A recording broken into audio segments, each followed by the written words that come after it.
오늘은 그 세상의 현실과 하나님의 사실 이 주제를 가지고 계시록 말씀을 보면서 우리가 좀 깨닫도록 하겠습니다. 먼저 2장 1절부터 7절까지 에베소 교회에 보내는 편지입니다. 제가 읽겠습니다. 에베소 교회의 사자에게 편지하라. 오른손에 있는 7별을 붙잡고 7금 촛대 사이를 거니시는 이가 내가 내 행위와 수고와 내 인내를 알고 또 악한 죄를 용납하지 아니한 것과 거짓된 것을 내가 드러낸 것과 참고 내 이름을 위하여 견디고 게으르지 아니한 것을 아노라. 그러나 너를 책망할 것이 있나니 너의 처음 사랑을 버렸느니라. 어디서 떨어졌는지를 생각하고 회개하여 처음 행위를 가지라. 회개하지 아니하면 촛대를 그 자리에서 옮기리라. 이기는 그에게는 내가 하나님의 낙원에 있는 생명나무의 열매를 주어 먹게 하리라. 아멘. 아멘. 그럼 다시 읽으려고 했는데 늦게라도 나와서 이제 우리가 제가 이제 보니까 한 2주 좀 쉬었더라고요. 그럼 어쨌거나 오랜만에 또 이제 계시록 말씀 다시 들어오는데 우리 1장의 선을 많이 받고 이제 2장이 시작되면서 패턴이 달라지죠. 7 교회에 보내는 편지 내용입니다. 여기서 우리가 요한계시록을 볼 때 이 문학 장르를 좀 살펴볼 필요가 있다. 우리가 1장 1절에는 뭡니까? 예수 그리스도의 계시죠. 이렇게 시작했기 때문에 요한계시록은 큰 틀은 계시입니다. 계시는 뭡니까? 예언서의 성격도 있고 묵시이고 그래서 상징인 것이죠. 그래서 상징적으로 봐야 될 여러 가지 해석들이 많이 있습니다. 하지만 이제 2장에 시작되는 이제 7교회에 편지하는 이 부분을 보면은 요한계시록 한 2장 3장에 계속 나올 거거든요. 소아시아 지역의 7교회. 제가 얼마 전에 그 성계수일 나가면서 소아시아 교회 다 둘러봤거든요. 뭐 다 부서지고 그랬습니다만 결국은 뭐냐? 사도요한 당시에 실제로 존재했던 교회이기 때문에 뭡니까? 실제로 서신서인 거예요. 이 섞여 있는 것입니다. 그래서 서신서, 우리가 성경에는 서신서 머리 잘 알고 계시죠?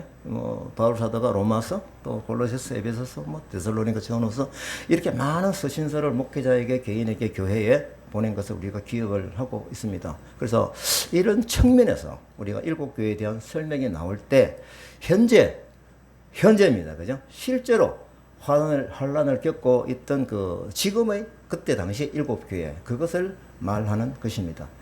대체적으로 이게 압축해서 쭉 살펴보니까 그 내용을 보면은 큰 패턴이 한 4가지가 있더라고요. 첫째, 칭찬이 있습니다. 그 다음에 반면에 책망이 있고, 그 다음에 권면이 있어요. 그 다음에 약속이 있습니다. 참 우리가 하나님은 늘 끝에 약속을 위해서 앞에 부분을 우리에게 몸 자세를 바르게, 영적인 자세를 바르게 하는 바로 그 부분이죠. 이 내용이 서신서의 핵심 툴입니다. 그래서 우리가 처음 이게 교회가 나타난 읽은 말씀이죠. 에베소 교회의 상황입니다. 보니까 이제 많이 내용이 섞여 있어요. 먼저 칭찬을 하세요. 행위와 수고에 대해서 참 인내했다. 그리고 악한 자들을 용납하지 않았구나. 정말 이게 기분 좋은 내용이죠. 그리고 거짓된 것을, 네가 드러낸 것을, 거짓된 것을 막 밝혀내가지고, 꾸지람하고 이런 거죠. 이런 것을 가지고 뭡니까? 칭찬을 하십니다. 우리가 칭찬하는 내용에도 우리가, 이렇게 하면 하나님이, 예수님이 칭찬하시겠구나. 이런 부분을 우리가 메시지로 받는다면 감사하죠. 그래서 이때 이제 우리가 내용을 이어서 내는 내용을 보니까, 이 하시고 싶은 핵심 내용이 이거구나라는 것을 알게 되는 것이 있습니다. 뜨거웠던 첫사랑을 잊어버린 것을 책망하시는 거예요. 그래서 뭡니까? 회개하여라. 다시 돌아오라는 거죠. 다시 돌아와. 처음 사랑을 회복하자고 권면을 하시는 겁니다. 이걸 볼 때 우리가 회개하여라 이게 초점이 아니고요. 하나님이 이미 우리를 사랑하셨어요. 지금도 사랑하고 계세요. 그럼 그 자리를 떠나간, 탕자가 떠나간 그 자리에 아버지가 계속 마음으로 기다리는 것처럼 그 사랑의 자리에 들어오라는 메시지인 거죠. 그래서 우리가 이 메시지를 바라볼 때 이제 우리가 어떻게 적용한 우리의 과거를 한번 좀 생각을 해보는 기회가 되면 좋겠다라고 하는 것입니다. 우리가 믿음 생활을 하면서 뚜렷한 하나님의 사랑을 체험했던 때를 지금 그냥 한번 회상해보고, 저는 이 설교 준비를 하다 보니까 한 3주가 넘은 거예요. 그러니까 정말 한 말씀 한 말씀 제가 준비하면서 3주 동안에 얼마나 제가 개인적인 감사가 컸는지 좀 고백을 합니다. 그래서 이런 부분을 볼 때 우리가 하나님은 예수님은 뭘 기다리실까? 고마웠던 사랑을 기억하고 그때 그 시점에 그때 상황을 생각하면서 감사 기도를 계속하면서 감사. 그때 똑같은 내용이 반복이 된다 하더라도 매일매일 저는 일어나서 습관적으로 하려고 노력을 합니다. 잘 하고 있습니다. 첫째, 감사기도입니다. 굵고 짧게 그냥 머리 벙벙하지만은 일어나게 해주셔서 감사합니다. 기본적인 거 있잖아요. 하고 그 다음에 제가 이 메모 방언 기도를 하고 그 다음에 메모한 그 감사기도 내용이 너무 많아요. 그 기도 내용에는 자녀들에게 주었던 그 감사가 계속 나옵니다. 메모를 했으니까요.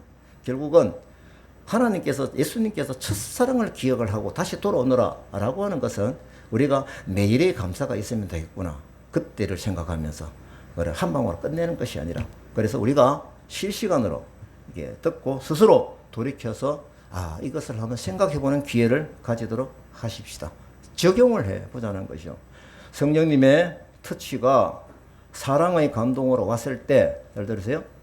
분명히 여러분들의 경험이 있을 것입니다. 반응으로 사랑을 고백했죠, 그때. 그때 감사했죠. 생각나시죠?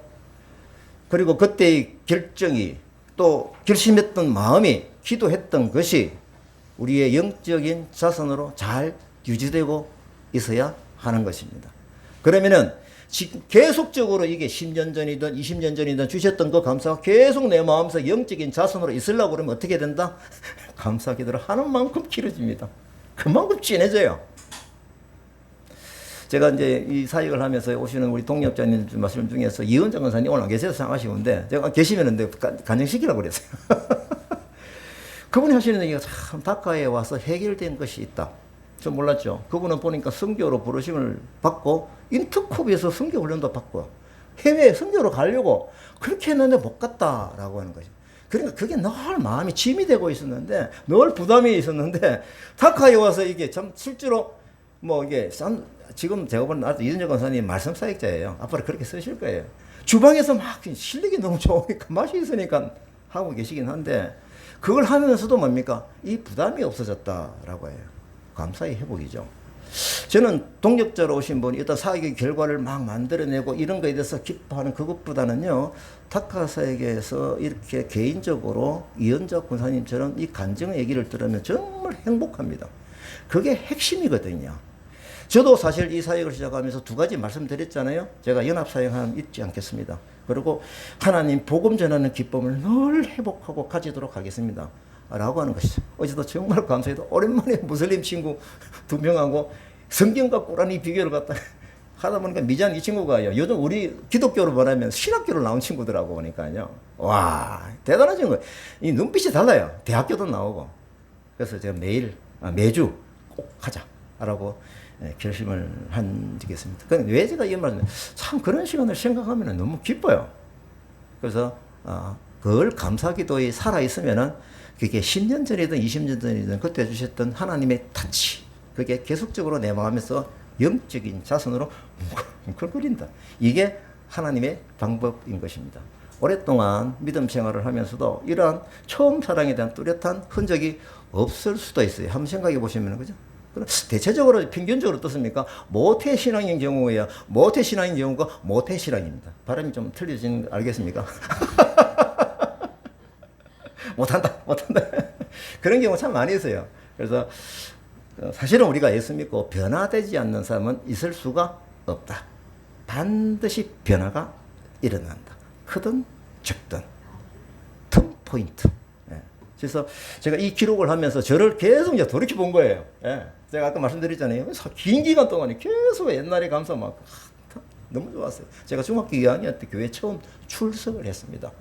탁구 치는 모습이 우리 형제만 있는 집안에 여학생들이 막 해서 탁구 치니까 얼마나 보기 좋은지요. 그래서 그냥 들락거리다가 75년도에 이제 짬밥이 있으니까 그때 당시에는 제자훈 이런 게 없었거든요. 그냥 막 관록으로 뭐라고 그러나 하여튼 마일리지 쌓이듯이 하는 거죠. 그래서 75년에 쌓아놓은 마일리지 때문에 세례를 받고 그 다음에 그 마일리지가 좀 중고등부 회장도 하고 주일학교 교사도 하고 성가대 대원도 하고 또 할 사람이 너무 없으니까 좀 이게 네가 이걸 잘하겠다 해서 지휘도 맡기고 청년 회장까지 하면서 예. 그때 청년 회원으로 한 이호경 예? 교수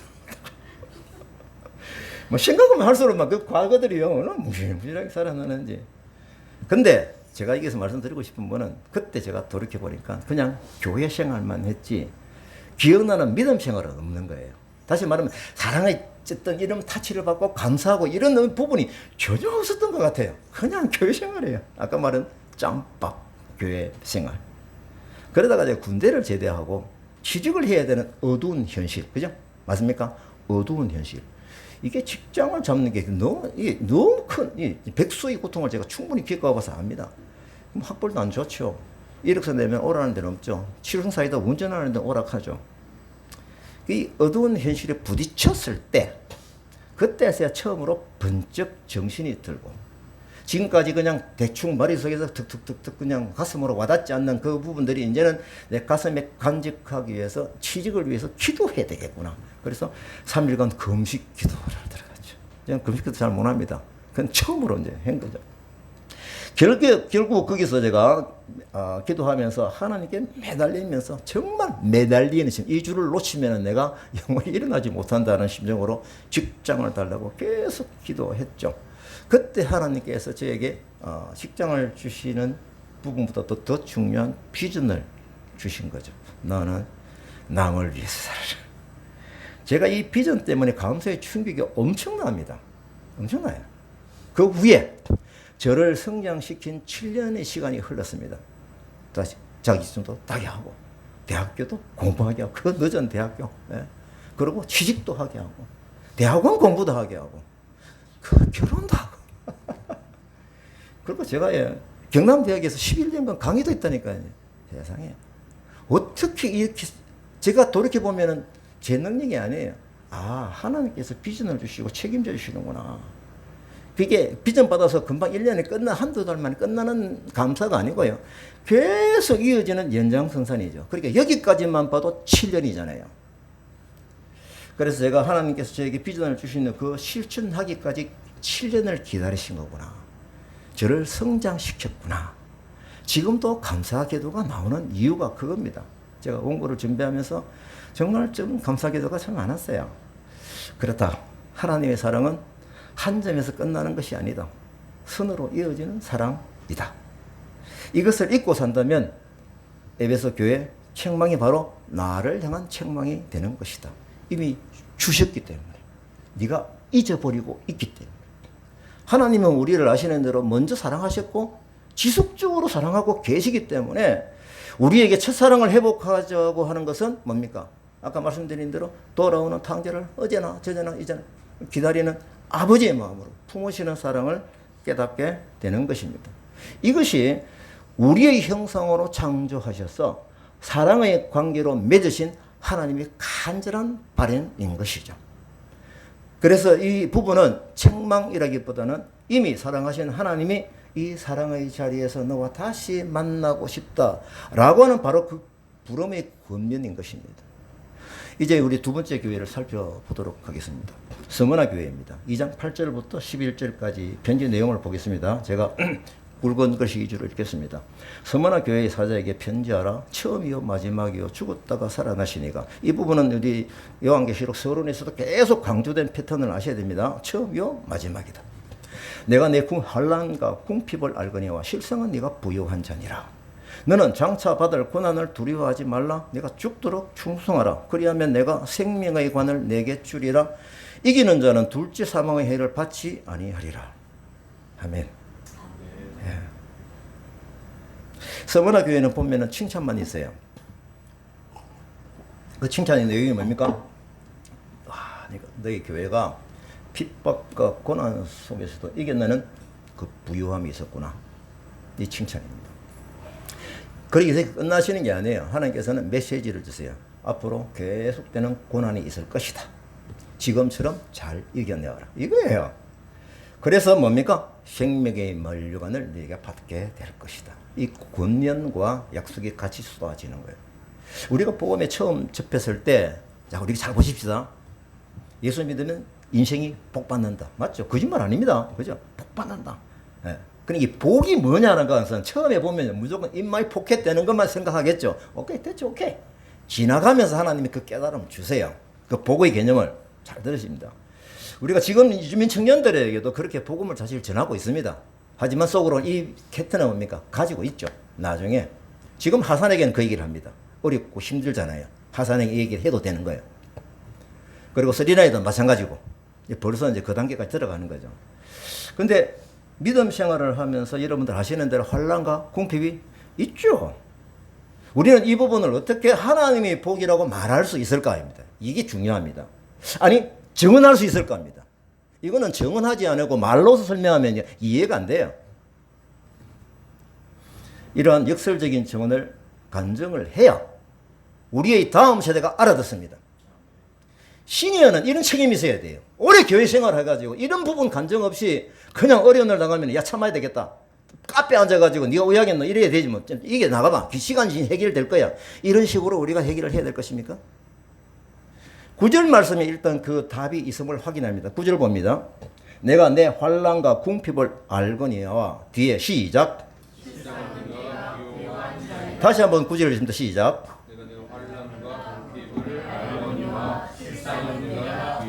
이게 지금 비포와 애프터가 뭡니까? 이상한 문장이 같이 연결되어 있는 거예요. 이게 하나님의 방법입니다. 환난과 궁핍이 사실 있다라는 겁니다. 그럼 어떻게 부요한 자가 되는 것입니까? 이 내용은 하나님을 믿는 믿음의 생활에서 반드시 증명이 되게 돼 있다 이겁니다. 증명이 되게 돼 있다. 무슨 말이냐? 환난과 궁핍이 있을 때 하나님이 주시는 힘으로, 말씀의 힘으로, 기도하면서 성령님의 타치, 하나님의 방법으로 다시 일어서는 체험을 하게 되는 것입니다. 그러면은 그 다음 어떨까요? 더 큰 환난을 이겨내는 힘이 차츰차츰 생겨지겠죠. 여러분들이 운동하면서 근육의 힘이 차츰차츰 쌓여가지고 결국은 뭡니까? 뭐 마라톤도 할 수 있고 그런 에너지가 생길 수 있잖아요. 영적인 환경도 저는 마찬가지로 봅니다. 영적인 근육. 그래서 우리가 넉넉하게 승리하게 되는 그런 과정을 하나님 관찰하여서 우리가 지도를 받으면서 하나님의 스케줄대로 각각 개인에게 맞는 그 방법대로 이루어지고 있는 것입니다. 믿음이 튼튼해지는 그 부분이 내게 있어지는 걸 확인하게 되는 거죠. 이전에 처음부터 큰 어려움이 오면 넘어져 버려요. 하나님 아시죠? 이겨낼 수 있는 힘을 가지도록 그 환란에서 충충 쌓이면 다음에 더 큰 어려움이 왔을 때 그럼 이렇게 하나님 이겨가셨잖아. 그거죠. 역설적인 힘이 생기는 것입니다. 이 힘이 결국은 다음 세대의 본이 되게 하는 하나님의 방법인 것입니다. 우리 데 끝나는 게 아니에요. 그래서 실상은 뭐다? 네가 부유한 자다라고 하는 겁니다. 9절 다시 봅니다. 세상의 현실은 환난과 궁핍은 사실은 있지만 그게 현장 사실이죠. 현실이죠. 하나님의 사실은 뭡니까? 부유한 자가 되는 것입니다. 이 짧은 문장 속에서 우리가 이 영적인 체험으로 충분히 아멘 하고 나올 수 있어야 하는 것입니다. 이렇게 볼 때 우리가 아브라함의 경우를 한번 살펴보면 하나님의 뜻이 금방 이 패턴에서 나와요. 제가 이 패턴에서 살펴보면 창세기 12장은 굉장히 중요한 시작점이잖아요. 왜? 거기서 우리 여러분들이 아브라함 딱 12장 가면 뭘 이미지입니까? 복, 너는 복이 될 것이다. 복의 근원자다.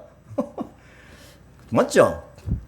근데 우리가 그 복의 근원자라서 이거는 굉장히 집중하는데 한 가지 놓치는 부분이 있어요. 내가 보여줄 땅으로 가라.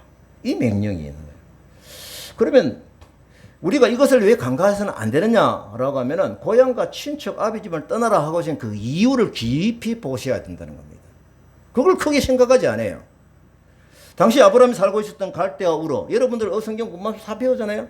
인류 문명이 발달한 뭡니까? 메소포타미아 지역으로. 또 뭐 보통 농사가 잘 되고 물이 풍부하고 땅이 좋은 뭡니까? 초생달 지역이라고 그러잖아요. 너무 살기 좋은 곳이죠. 하나님께서 아브라함에게 그 살기 좋은 곳에서 살게 하면서 복을 주시면 되잖아요. 그런데 그 비옥한 토지, 풍부한 수요자원을 바탕으로 하고 있는 그 농사짓는 땅을 고향 친척 아비집을 떠나라고 한 것입니다. 떠나라고. 복을 주시겠다고 약속을 하시고 이유가 뭘까요? 어렵지 않게 우리가 생각할 수 있습니다. 그 당시에 가족은 시족사회죠. 생존하는데 절대적으로 필요한 울타리입니다. 그 안전한 울타리를 떠나가고 하신 이유가 뭘까? 한번 생각해 보시면 금방 답이 나올 수 있죠. 다시 말하면은 위험에 노출이 되는 환경에서 누굴 찾아라? 하나님을 찾게 되는 그 환경으로 떠나라 라고 하시는 것입니다. 그럼 험한 곳으로 가라. 왜 이렇게 가라니 입이 툭 튀어나가지고 막 그냥 짜증내고 해야 될 것인가 라는 것입니다. 이것은 전적으로 하나님께서 하나님을 신뢰하는 100%의 믿음을 요구하기 위해서 그러신 거예요. 제가 좀 나눠진 책 있잖아요. 그 중에 아브라함의 해석이 참 잘 나와 있어요. 저도 그 점은 참 중요하게 생각을 했는데, 아브라함이 가다 보면 믿음이 처음부터 생겼습니까? 마누라 거짓말 해가지고 막 그냥 그런 거 있잖아요. 근데 결국은 아브라함이 어디까지 갔습니까? 아들 이삭을 바치는 믿음까지 갔잖아요. 한 방에 툭 생긴 게 아닙니다. 그 어려운 과정 속에서 하나님을 깨달으면 이기는 하나님의 뭡니까? 교육 방법에 다 학습이 된 거예요. 그래서 마지막에는 뭡니까? 아들까지 바치는 그 믿음이 신경. 우리가 옛날에 들을 때 이것만 해가지고 믿음의 할아버지 얘기 들었는데, 이거 듣고 나서 가만히 보니까 왜 아내를 갖다 거짓말하게 이러지? 이게 이해가 안 되는 거예요. 이게 거꾸로 얘기해가지고. 하나님을 찾지 않아도 되는 그 넉넉한 환경을 떠나야 하는 것입니다. 그래서 하나님을 전적으로 믿게 되는 상황을 맞이하게 되는 것이 하나님의 방법입니다. 그래서 후대에 우리에게 주신 하나님의 복을 선포하고 믿음의 샘플이 되는 것입니다. 제가 이제 여기도 또 간증을 합니다. 내가 참 감사가 많았거든요. 저는 뭐 자꾸 말씀 몇 번 드리긴 하는데, 이거 연결해서 말씀드리면은, 제가 사업을 시작할 때 이제 뭐 남을 위해 살아라는 그 비전 쭉 해가지고 시작할 그때 그 비전 때문에 회사 수입의 50%를 선교비로 내는 것을 작정하고 이제 시작을 했잖아요. 예. 그래서 일찍부터 이렇게 헌신하기로 작정을 하고 사업을 시작을 했죠. 시작할 때부터 이 믿음을 가지고 비전을 가지고 있으니까요. 그래서 저는 당연히 기대하는 것이 있었습니다. 욥기 8장 7절. 내 시작은 미약하였으나 내 나중은 선이 장대하리라. 이게 막 저한테 막 계속 얼마나 기본적이에요. 맞잖아요. 예, 하나님 제 시작은 적습니다. 나중에 장대. 제가 50% 승계하니까. 제가 이거는 시간에 압축해서 말씀을 드리는 거, 그때 제가 한 걸 다 적어놨거든요. 저는 그때 당연히 우리 회사는 돈을 많이 벌게 될 것이다. 그러니까 하나님 성교 헌금을 많이 할 것이다. 특히 또 이제 제가 가정에는 우리 자녀들에게 큰 복이 임할 것이다. 이런 뭡니까? 기대되는 이 뭡니까? 방법. 하나님을 기대하는 있잖아요. 이게 잘못된 믿음입니까? 아닙니다. 자, 이제 들어갑니다. 그 당시에 그 발행이 많았습니다. 아시죠? 예.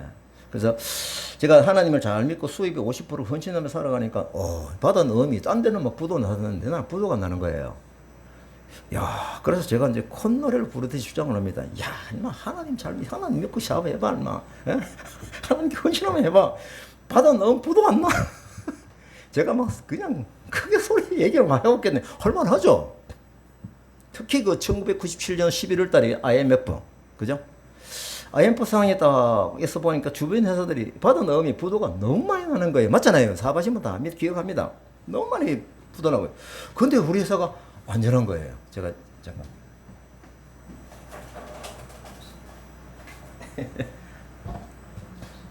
그래서 그때도 계속 확신 속에서 뭡니까? 하나님을 믿고 50%를 선교하고 있기 때문에 부도음이 없다라는 것을 자랑하면서 제가 얘기를 많이 했습니다. 98년도 1년 뒤죠. 추석 전에 제가 3,200만 원짜리 받은 동시에 1,800만 원 받은 부도가 난 거예요. 영적인 충격이 왔죠. 하지만 지금까지 하나님이 저를 인도하시고 지켜주셨던 그걸 끈을 잡고 뭐 언제 어떻게 해요, 그죠? 그래서 제가 계속 기도하면서 기다렸어요. 그래서 이게 보니까 회사가 마산에 있다. 그 부도난 회사 보통 한번 찾아가 봅니다. 뭐 시끌벅적 부도 당한 사람들 와가지고 막 전쟁터예요. 저는 그런 분위기가 너무 싫거든요. 아이, 차라리 막 가자. 그래 나오면서 갑자기 그 지난주부터 내 친구가, 교회를 안 나오는 친구가, 마산에 사무실에 있는 친구가 생각이 나는 거예요. 보십시오. 막 예쁘던 돈 받을 거 이게 머리가 어지럽고 오는데 걸어오는데 교회가 마산에 있는 거 생각이 나는 거예요. 한번 찾아가고 싶은 마음이 생겨요. 지나가니까 있어요. 찾아갔죠. 야, 니 왜 교회 안 나오는데? 라고 하니까 그 친구가 하는 얘기가, 자기가 보증을 많이 썼다가 그 당시 다 어르니까 이게 부도가 난 거야. 너무 신경질나고 고통을 교회를 그냥 졸업을 한 거예요. 휴학을 한 거죠. 그래서 제가 뭡니까? 친구야, 네가 지금 당하고 있는 거하고 내가 지금 당하고, 내게 마산에 갔다 오는 중이다. 똑같다. 나는 말씀 묵상을 하면서 이것을 이겨낼 것을 방법을 찾으려고 노력한다. 친구야, 우리 말씀 묵상하자. 하자. 어떻게 하면 되는데? 나는 생명에서 말씀을 묵상을 한다. 그래서 가르쳐주고 왔어요. 그 다음날 아침에 데살로니가서 1장 5절 말씀을 보게 되는데 보십시오. 이는 하나님의 공의로운 심판의 표요 너희로 하여금 하나님 나라에 합당한 줄로 여기심을 얻게 하려 함이니 그 나라를 위하여 너희가 또한 고난을 받느니라. 제가 이게 지금 어제 무시무시하게 살아있잖아요. 이게 고난, 이게 뭐 고난은 저는 이 꼴 뭡니까? 부도음. 예. 그리고 이걸 딱 보니까 이게 뭐지? 계속 집중해서 보는 거예요. 하나님의 공의는 내가 뭐냐면 말씀으로 회복하고자 하는 그게 방향은 있었으니까요. 공의는 심판의 표다. 하나님 나라에 합당한 자로 여기시는 받게 하는 것이다. 그 나라를 위하여 고난을 받는다. 아, 이 정도면 내가 가치가 있지 라고 해서 마음이 회복이 되는 거예요. 그래서 제가 어떻게 했을까요? 어제 만난다 친구에게 바로 전화했습니다. 친구야, 데살로니가 이 말씀을 봐라. 야, 어제 내가 얘기했잖아. 이 말씀이 오늘 아침에 딱 주셨어. 라고요. 말씀의 힘으로 이겨나가자. 라고 나눔을 한 거예요. 그럼 그 다음 주 그 친구가 어떻게 되는지 교회에 왔어요. 내 교회론 소리는 안 했어요. 그 친구 나중에 장로돼가지고. 자, 하지만 이 부도, 제가 회사 사정은요, 구멍가게 하듯이 하는 사업이기 때문에 3,200만 원, 1,800원, 1,500원, 5천만 원은요, 제가 엄청난 충격입니다. 이게 충격이 너무 크니까 그 잔상이 아직까지 남아있는 거예요. 그 시간이 지남으로써도. 6일 후에 생명에서 말씀을 또 데살로니고서 3장 9절 하반절에 나옵니까? 오직 스스로 너희에게 본을 주어 우리를 본받게 하려 함이니. 이게 뭐지? 제가 6일 전에 친구 찾아가가지고 본이 됐잖아요. 이게 지금도 제가 짜릿한데 짜릿하게 하면서 이제는 내가 다 해결이 됐다. 이제는 다 해결했다. 하나님이 이런 어려움, 환난과 핍박을 통해서 부도움을 통해서 이렇게 쓰신다고 그러면 웰컴. 그래서 제가 구역예배 그때는 강사를 하고 이랬거든요. 마침 그날이 또 이제 금요일이라. 제가 날짜를 찍어놨는데 제가 요즘 인공지능에 물어보니까 딱 맞아요. 그래서 제가 구역예배 때 간증을 했습니다. 왜냐면 그 처음에 부도 났을 때는 제가요 말을 못 하겠더라고요. 사실은 내가 이렇게 이랬는데 이건 다음에 제가 해결이 되고 방법을 알면 제가 말씀드린 숙지로 남겨놓은 것을 제가 했죠. 그래서 제가 이것을 이제 영적으로 영적이 완전히 회복이 됐으니까 돈에 대한 것은 머릿속에 잔상이 싹 사라졌어요. 고통이 하나도 없었어요. 한참 시간이 흘렀어요. 시간이 많이 지났어요. 내가 이거는 기록을 안 해놨어요. 한참 뒤에 진주 경찰서에서 전화가 왔어요. 왜 왔냐면은 저는 대응할 방법을 모르는데 대하고 똑같이 현장에서 부도난 사람이 저한테 전화가 왔어요. 당신 왜 하고 있노? 이제 서로 패자끼리 이제 위로하는 전화죠. 자기는 진주 경찰서에도 고소를 해놨다는 거예요. 이 사람 돈이 없어서 부도난 게 아니야. 돈 갖고 튀었어. 예를 들어서 그거예요. 이게 밀양대학교 같아, 방음벽공상 같아. 그래서 자기가 고소했다는 거예요. 그래요? 그러면은 나도 고소를 하면은 뭡니까? 이 사람이 나를 찾아올 수 있겠구나. 그 생각이 탁 들어가는 거예요. 그럼 그 소리 좀 내한테 보내주소. 해가지고 그 뭡니까? 금액과 이름만 달리해가지고 내용은 똑같으니까. 그래가지고 제가 진주 경찰서에다가 이제 지금에 고소를 해놨어요. 그 제가 이제 진주지검에 마침 우리 교회 후배가 검사로 있어서 가서 물어봤죠. 그러니까 그 친구가 하는 얘기가 우리 핀탈이잖아요. 아이고 선생님, 집사님 그냥 잊어버리십시오. 이 적은 돈 경찰서 찾아다니지 않습니다. 그게 그 과정 중에서 다 있었던 것입니다. 다 지나갔죠. 그 진주경찰서에도 신고해놓은 것이 있는데 한참 뒤에 진주경찰서 전화가 왔어요. 무슨 얘기냐? 그러니까 당신 찾느라고 혼났다는 거예요. 왜요? 그러니까 지금 그 사람 잡았다는 거예요. 에? 그래서 빨리 도장 가지고 오라는 거예요. 도장 가지고 와서 그 사람 이렇게 돈 받고 풀어주면 되는 거 아니냐고. 다시 이 사람이 중매를 하는 거예요. 돈 받는다고요? 돈 받는다고요? 제가 우리 친구 집사님하고 진주 경찰서까지 차를 타고 가면서 하나님 어떻게 해서 이 사람을 붙잡았습니까? 하나님 어떻게 해서 이게 기도 연장선상에서 이게 할 수가 하나님께서 하셨으니까 어떻게 붙잡았습니까? 가지고 떡 하니까 그 이파리 4개 경사죠. 저를 보더니 싱글벙 웃어요. 예. 그래서 이제 내가 질문이 그거예요. 어떻게 이 사람을 붙잡았습니까? 이게 스토리가 뭐냐면요. 전국, 이 사람이 제가 이제, 이게 내가 고소를 했으니까 이제 출석하라고 보냈을 거 아니에요. 하도 안 하니까 뭡니까? 기소 중지.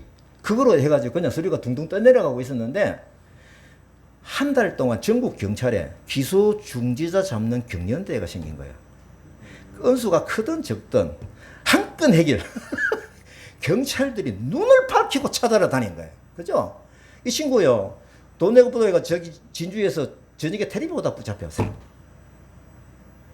잡혀왔는데 해보니까 돈이 있는 친구야. 미안하다. 내가 돈을 지금 우리 동생한테 해가지고 돈을 지금 가져오겠다. 그거예요. 그 조금만 기다리래. 그래서 도장 딱 찍어주고 이자까지 포함해서 받았어요. 그리고 또 1,800만 있잖아요. 이거요. 희한해요. 두 개가 동시에. 1,800만 전에는 우리 임지사님 아실 텐데 장관님 다시고 제가 이 음을 받아놓은 음을 제가 딴 데 줄 때 그죠 이서를 자기들 하더니 그 준 사람한테 받고 주잖아요. 근데 B라는 사람은 쟤한테 딴 사람 줄 때에 이서를 받아야 돼요. 그게 귀찮았던 거야 보니까. 그래가지고 그냥 가라로 동성기건 해가지고 그냥 도장을 축제해가지고 C라는 사람한테 준 거예요. 이게 부도가 나니까 음이 부도가 나니까 C라는 사람이 누구에게 B한테 막 쟤한테까지 온 거예요. 그래서 가만히 이 뒤에 보니까 이건 내가 써준 적이 없는데 저는 음이 제때한테 해소가 된 거죠. 예. 없는 이게 뭐지 조사를 해보니까 이게 결국은 거짓말로 사장을 찍어가지고 이거는 민사가 아니고 형사가 돼버리는 거예요. 그렇죠? 제가 그 사람한테 겁을 주죠. 당신이 형사인데 형사다 이거는. 그러니까 미안합니다 하고 1,800만 원 그대로 제가 받았어요. 근데 희한하게 벌어지는 거죠. 저는 이걸 받았기 때문에 기뻐가 아니에요. 말씀으로 회복 다 하게 하시고 다 잊고 있는데. 그래서 제가 이 경험을 하고 나서 얼마나 제가 또 신이 났겠습니까? 정언을 잘해서 막 정언했죠. 하는데 약 한 6개월 뒤에 그 일이 6개월 뒤에 그때는 이 IMF 상황이 돼가지고 계속 임마요. 누가 그 어음을 만들었는지 진짜 3,400만 원 부도가 또 난 거예요. 6개월 뒤에. 그러면 저는 어떤 마음이 있겠습니까? 하나님의 방법 있잖아요. 작년에 체험대로. 예, 네, 분명히 회복된다. 기도하자. 철석같이 믿고 했죠.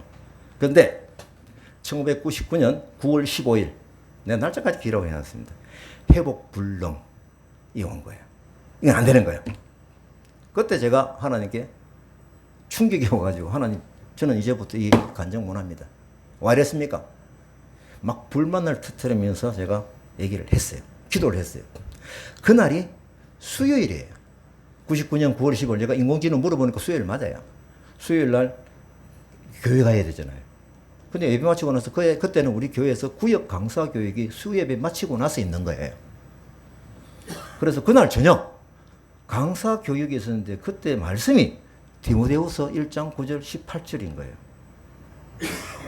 이제 나오네요. 그 중에서 11, 14절을 딱 보는데 제가 읽어보겠습니다. 내가 이 복음을 위하여 선포자와 사도와 교사로 세우심을 입었노라. 맞잖아요. 여기까지는 잘 맞죠? 이로 말미암아 내가 또 이 고난을 받되 부끄러워하지 아니하면 내가 믿는 자를 내가 알고 또한 내가 의탁한 것을 그날까지 그가 능히 지키실 줄을 확신함이라. 14절 우리 안에 거하시는 성령으로 말미암아 너에게 부탁한 아름다운 것을 지켜라. 이 말씀을 보면서 저는 그날 저에게 아주 막 정조준한 말씀 딱 받은 거예요. 그날 저녁에 내가 불평기도란 그날 저녁에 제가 이 말씀으로 이제 앞에 회복되는 그 경험이 있었잖아요. 완전하게 회복이 되는 거예요. 정말 저는 하나님의 때를 감탄한 거예요. 어쩜 이렇게 딱 맞게 해주십니까? 그래서 제가 바울이 디모데후서 쓴 그 배경을 우리가 알잖아요. 감옥에 갇혀 있지만 뭡니까? 부끄러워하지 않는다. 반포자로서 사도로서 교사로서 이 사명이 막 부글부글 끓는 거예요. 떳떳하게 복음을 증거하는 바울 사도가 가졌던 하나님을 향한 그 신뢰, 그 신뢰가 내 손에 쑥 들어오게 된 거예요. 저는 조건부 증거자였죠. 저를 성취해주신 하나님의 방법을 제가 깨닫고 아멘 감사합니다. 바울은 이전에 기적적으로 감옥에서 풀려나는 기회가 있었죠. 그죠? 예. 그것만이 아니에요. 이제는 뭡니까? 그 경험을 했음에도 불구하고 지금은 감옥에서 그 생의 마무리가 되는 거예요. 바울 사도 이것을 알고 뭡니까? 4장 17절인가 뭐 말이 나오잖아요. 부유하게 하시는 하나님의 섭리를 떳떳하게 받아들이는 섭리가 분명히 있었습니다. 그는 결국 디모데후서 그때 그 감옥에서 순교를 하였죠. 저는 9월 17일 금요일 구역 예배 때에 이틀 뒤죠. 세상의 현실과 상관없는 하나님의 사실을 기쁘게 증거했습니다. 이건 제가 메모해 놓은 겁니다. 그때. 그게 오늘 주제입니다. 제가 이 체험을 감사로 그때 하나님께 편지를 썼습니다. 너무나도 이게 수준 높은 감동이에요. 태풍의 은혜. 주제가 그랬습니다. 태풍이 불지 않으면 뭡니까? 바다 밑까지 산소가 공급이 안 돼가지고 바다 밑이 썩는다고 그러더라고요.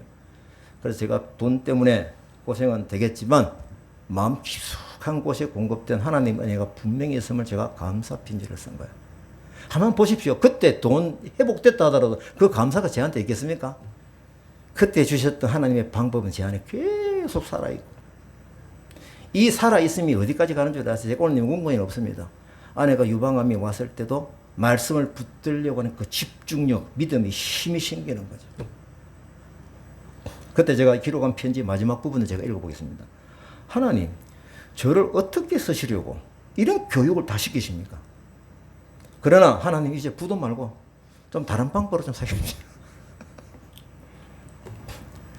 그 후에 이어집니다. 그 후에 10일 뒤입니다. 정확하게 9월 26일 진영교회 목사님 전화가 왔어요. 저희들이 11월 달에 주일 오후 예배 간정자로 우리 집사님을 모시려고 합니다. 오시겠습니까? 예스! 만약에 이게 회복이 안 됐으면 기도 회복을 전화드리겠습니다. 라고 했겠죠. 저는 이게 하나님의 계획이 이렇게까지 실시간으로 뚜렷하게 보여서 참 감사했죠. 저는 진영교회 가서 요거 뚜렷하게 얘기로 부유한 자라서 간증을 제가 했습니다. 자, 이 지점에서 우리가 중요한 말씀이 생각이 나는데요. 저는 이게 마음속에 있다 보니까 성경 묵상을 하더니 이거 여기 해당이 되네. 딱 뽑아가지고 거기다 저장을 다 시켜요. 빌립보서 3장 12절 14절 우리가 전 많이 적용을 하는 말씀인데 오직 내가 이미 얻었다 함도 아니요 온전히 이뤘다 함도 아니라 오직 내가 그리스도 예수께 잡힌 바 된 그것으로 잡으려고 달려가노라. 그리고 14절에 보니까 표대를 향하여 그리스도 예수 안에서 하나님이 위에서 부르신 부름의 상을 위하여 달려간다. 그러면 여기서 바울 사도가 맞죠? 빌립보서 바울 사도가 표대로 한 부분이 저는 깨달아지는 거예요. 야, 이거구나. 내가 예수 그리스도께 잡힌 바 된 그것을 잡으려고 쫓아가니까 이것이 표대구나. 우리가 상식적으로 표대는 뭡니까? 회사에서는 많은 수입을 위한 표대 막 그래프를 가지고 성적. 교회는 뭡니까? 일반적으로 몇 명 성도 나오는데 작년에 얼마인데 몇 명 나오는데 이런 어떤 부분이 목표점을 생각하는 것이 상식적이죠. 뭐 잘못됐다는 거 아닙니다. 제가 상식적이죠. 하지만 하나님의 관점에서 원하시는 표대는 아닌 거예요. 내가 이미 얻었다 함도 아니요 온전히 이뤘다 안 되니라. 다시 말하면 바울 사도가 얼마나 많이 가졌습니까? 실제로 없는 꼴배기가 이 얘기하면 니는 솔직하게 얘기하니 가겠지만요. 바울 사도가 이 얘기하면요. 이건 달라요. 내가 가진 것은 아무것도 아니다. 고백이죠. 그때는 뭐냐? 내가 예수님께 잡힌 바 된 그것을 잡으려고 지금까지 달려간다. 예수님에게 잡히는 것이 무엇일까요? 예수님이 내 안에, 내가 예수님 안에. 이거 아닙니까? 그러면은 이 딱 하면 또 생각나는 말씀이 있죠. 요한복음 15장에서 포도나무 부에서 가지가 포도나무에 붙어 있기만 하면 열매는 이 말씀들은 여기 또 저장이 되는 거예요. 그래 이거야. 신앙생활에는 뭐 이렇게 1막이 있고 2막이 있다. 굳이 구분을 그렇게 합니다. 저는 나는 넘어진다. 그래서 고로 일어선다. 맞습니까? 예. 이 마찰 계수 아시죠? 마찰 계수는 예를 들어서 자동차 바퀴에서 마찰 계수하고 기차 바퀴 밖에서 다릅니다. 기차 바퀴 한 2분의 1밖에 안 돼요. 그럼 이게 언덕을 잘 못 올라갑니다. 다시 말하면 마찰 때문에 가는 거죠. 맞습니까? 마찰이라는 단어는 그냥 툭 생각하면요. 좀 좋지 않은 단어예요. 뭐 성격 마찰, 예? 그 다음에 무형 마찰. 하지만 이 마찰이 방해꾼만은 아니다. 마찰이 있기 때문에 차가 앞으로 간다. 맞습니까? 좀 스키를 잘 타지는 못하지만 스키 타시면 알잖아요. 넘어졌어요. 일어서는 건 그 마찰 힘으로 일어서야지. 안 그러면 맨날 못 일어서요. 하나님을 믿는 믿음의 생활에서 피할 수 없는 것이 마음속에 마찰이 있다. 그 사람과 속사람이 있기 때문에 바울사도도 그렇게 고백을 했죠. 이 마찰은 당연히 있게 되고 마찰이 있기 때문에 하나님 때문에 일어서는 그것을 체험하게 되는 것입니다. 이게 하나님의 방법입니다. 에덴 동산이 그랬잖아요. 생명나무가 있는 반면 뭐가 있다? 선악과 나무가 동시에 있는 거예요. 이 마찰이 있기 때문에 우리의 믿음은 더 풍성해지고 단단해지는 것입니다. 제가 이걸 또 이제 온 거예요. 상위의 법, 아시죠? 상위의 법. 이게 우리 헌법에서 헌법이 상위의 법이 이렇게 해석을 하잖아요. 이걸 갖다가 우리가 저는 어떻게 생각하면 비행기가 뜨는 게 뭐다? 무슨 법칙입니까? 양력의 법칙이잖아요. 비행기가 뜨는 일. 무중력이면 비행기가 뜰까요? 못 뜹니다. 전진하지 못합니다. 밑에서 끌어다니는 힘이 있기 때문에 비행기가 오를 수가 있다. 시계, 옛날 우리가 시계추, 요즘은 좀 더 전자가 돼가 시계추를 한번 생각해 보십시오. 왔다 갔다. 이 아래를 보면 맨날 똑같은 운동을 하고 있는 거예요. 그건 사실은 중력이 있어야 이게 뭡니까? 움직이죠. 에너지에서 올라갔다가 중력이 또 땡기니까 또 다시 내려가고 또 다시 올라가고. 맨날 그 자리를 반복하고 있는 것지만 시계 위를 보면은 시계 바늘이 돌아가고 있고. 우리 인생에 고뇌의 무게가 없다면 인생은 앞으로 나가는 맛을 모릅니다. 인생의 노를 경험해보지 않고서 어떻게 예스를 말할 수 있겠습니까?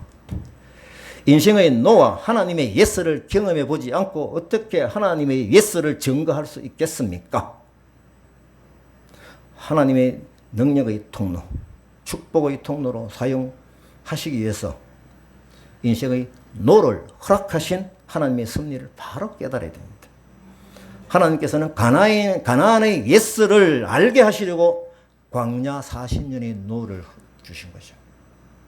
맨날 그 자리에서 고통 시계추처럼 맴돌고 있는 것 같지만 마음속에 살아있는 하나님의 방법을 깨닫고 말씀으로 쓴다라고 하면은 하나님이 진행되는 역사가 나를 통해서도 드러나게 되어 있고요. 하나님의 역사는 나를 통해서 증언이 되게 되어 있는 겁니다. 이제 이게 마지막으로 말씀을 보면서 이게 연결된 말씀이 쫙 보니까 제가 이 기록을 하면서 참 감사했어요. 베드로 전서 2장 9절. 이거는 따로 봐도 정말 중요한 말씀이잖아요. 그러나 너희는 택하신 족속이요 왕같은 제사장들이요 거룩한 나라요 그의 소유된 백성이니. 여기까지 보면은 뭡니까? 좀 이게 계급장 생각해서 특히 일반 우리 성도들이 이걸 좋아합니다. 야 나도 왕같은 제사장이야. 까불고 있어. 특히 죄송합니다. 그 교회에서 담임 목사님 힘들 때 주로 이 얘기 적용을 마시게요. 근데 그 역할이 뭐입니다. 이는 왕같은 제사장 역할이 뭐냐? 너희를 어두운 데서 불러내어 그의 기이한 빛에 들어가게 하신 이의 아름다운 덕을 선포하게 하렸습니다. 딱 맞는 말씀이죠. 하나님은 우리에게 왕같은 제사장의 권세를 주셨습니다. 이 왕권으로 선포하는 내용을 잘 알아야 돼요. 어두운 데서 불러내었던 하나님의 방법을 아름다운 덕을 선포하는 왕권인 거예요. 이게 인생의 노를 경험하면서 하나님의 예수를 체험한 그 아름다운 덕을 선포하게 하는 그 왕권인 것입니다. 이와 연결되는 말씀이 또 있어요. 히브리서 5장 8절에서 10절. 그가 아들이시면서도 받으신 고난으로 순종함을 배웠어 온전하게 되셨은즉. 연결이 되죠? 이 말씀은 다 연결이 돼요. 자기에게 순종하는 모든 자에게 영원한 구원의 근원이 되시고 하나님께 멜기세덱의 반차를 따는 대제사장이라 칭함을 받으셨느니라. 예수님은 받으신 고난을 순종으로 배워서 이 내용이 이건 거예요. 물론 온전한 왕이시다면 하늘에서 내려온 말씀이 육신이 되어 우리 안에 가신 이 부분으로 충분히 말씀을 할 수 있지만 이 지금 현재 이 말씀에서 볼 때 히브리서 말씀을 볼 때 이런 스케일로 얘기한 거예요. 완전하신 대제사장 예수 그리스도. 그러면은 예수님께서 우리 성도들에게도 왕같은 제사장을 되어라고 하신 거야. 저를 포함해서 여기 계시는 분들은 거의 전반전을 다 뛰었다고 봐야 되죠. 하프타임을 통해 후반전을 준비하셔야 되고 하고 계신 분도 계시고 충분히 후반전을 잘 뛰고 계시는 분들이 계세요. 말씀 기준으로 생각을 하면서 우리가 실천해 보자. 예수님께서는 우리를 왕 같은 제사장 고난을 주셨습니다. 내용이 무엇으로 채워야 될 것이냐, 이 부분을 우리가 개인적으로 깊이 생각하면서, 아직까지 그게 약하다면은 분명히 하나님의 계획이 있을 터인데 다가오는 어려움을 일부러 웰컴할 수는 없지만 어려움이 왔을 때 어떻게 이겨 나가는지, 그것을 믿음으로 각성을 하고 말씀에 자꾸 붙들려 가게 되면은 딱 맞는 하나님의 때에 하나님께서 그 방법을 주실 거예요. 그래서 땡큐 하나님 감사합니다, 힘이 되는 것입니다. 고난의 과정을 통해서 말씀의 힘으로 체험되어진 그 하나님의 아름다운 덕을 선포하는 역할을 우리가 성실히 해내도록 하십시다. 우리는 지금 이주민 사역을 하고 있는 사역자 입장이기 때문에 신의업보다도 더 중요한 위치에 있는 거예요. 그래서 하나님께서 우리를 향해서 기대하고 계신다라는 것을 모두가 알고 믿음으로 오늘 말씀을 받으면 좋겠습니다.